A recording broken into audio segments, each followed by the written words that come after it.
Bahujan Samaj party के लोकप्रिय उम्मीदवार जहूर अहमद मोहम्मद यूसुफ जम की पत्रकार परिषद।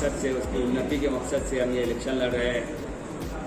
धुलिया मालेगांव, खासतौर से मालेगांव को जिला बनाना, धुलिया के जो भी मसाइल है उसको हल करना, MBBS कॉलेज, लॉ कॉलेज को बनाना और मिलिट्री स्कूल को कायम करना और साथ ही साथ रोजगार, नौजवानों को रोजगार देना, किसानों के लिए अच्छी स्कीमात को बनाना और किसानों की तरक्की के लिए ये इलेक्शन हम लोग लड़ रहे हैं।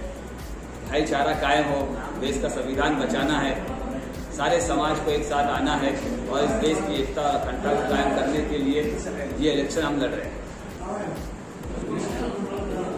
आज आम्ही या आपल्या मराठी पत्रकार संघामध्ये आमचे बहुजन समाज पक्षाचे जे उमेदवार आहेत जोहरभाई यांच्या उपस्थितीमध्ये आम्ही आमची पक्षाची भूमिका या ठिकाणी विशद केलेली आहे आणि संपूर्ण देशामध्ये निळा झेंडा आणि हत्ती निशाणी घेऊन बहुजन समाज पार्टी लढत असते आणि बहुजन समाज पक्ष हा एकमेव बाबासाहेबांच्या विचाराने चालणारा राष्ट्रीय पक्ष आहे।